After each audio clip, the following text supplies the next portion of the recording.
সুমি বৰা আৰু বিশাল ফুকনৰ হাজাৰ হাজাৰ কোটি টকীয়া কেলেংকাৰীত কোন কোন অভিনেতা সংগীত শিল্পী জড়িত ইতিমধ্যে সকলো বাতৰি প্ৰকাশ পাইছে। ডিব্ৰুগড় আৰক্ষীৰ জেৰাত বিশাল ফুকনে নাম লৈছে ইজনৰ পিছত সিজন শিল্পীৰ। চাওঁ আহক কোন কোন জড়িত।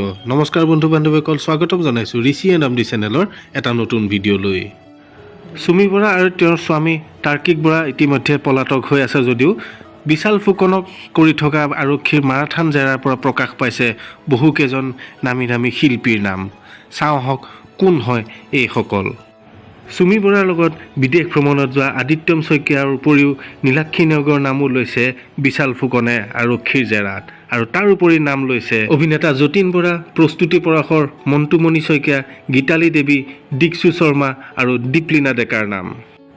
ইতিমধ্যে আপোনালোকে গম পাইছে দিkshu শৰ্মাৰ ঘৰত অভিযান চলাইছে আৰক্ষীয়ে, আৰু বাকীসকলৰ ঘৰতো অভিযান চলাব নেকি এই বিষয়ে তথ্য আহি আমাৰ হাতত পৰা নাই। বন্ধু বান্ধৱীসকল, এই হাজাৰ হাজাৰ কোটি টকীয়া কেলেংকাৰীটোত এইসকল সঁচাকৈ জড়িত নেকি? আপোনালোকৰ মতামত আমি আমাৰ কমেণ্ট বক্সত আশা কৰিলোঁ। আজিৰ ভিডিঅ'টো ইমানতে সামৰণি মাৰিছোঁ। নতুন ভিডিঅ'ৰ সৈতে আপোনালোকৰ মাজলৈ পুনৰ আহি আছোঁ। ধন্যবাদ। জয় আই অসম।